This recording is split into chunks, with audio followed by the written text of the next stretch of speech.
Wait. Nagre-record ako. Time check muna ako, 9:31 AM, January 26, 2025, Sunday. Nangata na naman si Popo, oh. Oy, Popo. Yung iligpit na eh. Ikaw.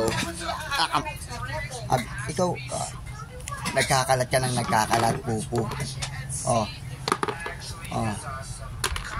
Tapos ito magliligpit. Diba? Ligpit. Tita, ligpit. Diba? Yan ang sinasabi ko sa Popo. May ginagawa kami ditong unicorn logo, ha? Gagawin na namin, Tita, kay mo, ha? Ngayon namin ginagawa, unicorn sticker. Kami ng unicorn sticker. Time check, 9:32 AM, January 26, 2025, Sunday. Hintayin natin. Diligpit pa lang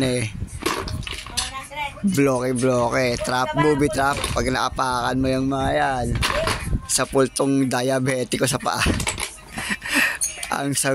ang tamis nun. Huwag naapakan niya yan. Ngayon pang... Iniinom ako, saan? Yakult. Ayun, ang topic natin, guys, is yung unicorn sticker. Kasi si Eka yung editor ko, kasi meron siyang pinakita sa akin dalawang picture. Parehas maganda.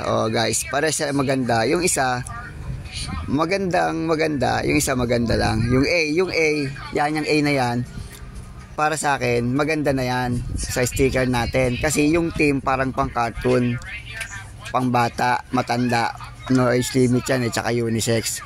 Yung unicorn na tingnan mo yung unicorn, tingnan mo, yung parang malambot yung color niya, Tapos yung unicorns na na text logo na YouTube, malambot lang. Ngayon yung background is coin. Coin siya, gold coin. Sabi ni Eka, mukhang fluffy cake ba yun? Yung parang gano'n. Yung fluffy cake, yung jiggle.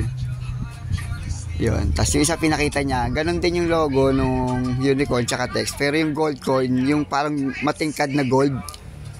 Pareha sila maganda tignan. Pero yung babagay sa team ng content na unicorn doon sa A, sa team A ng sticker ni Eka, sa logo niya. Yun hindi siya ganun kaganda, pero babagay doon sa content. So alam niyo na, guys, merong bagay na para side A maganda, side B maganda, pero hindi mababagay doon sa ganda nung isa. Pareha sila maganda, pareha silang gold, pero yung ganda nila magkaiba. Ang ganda nito, di ba? Ganda to.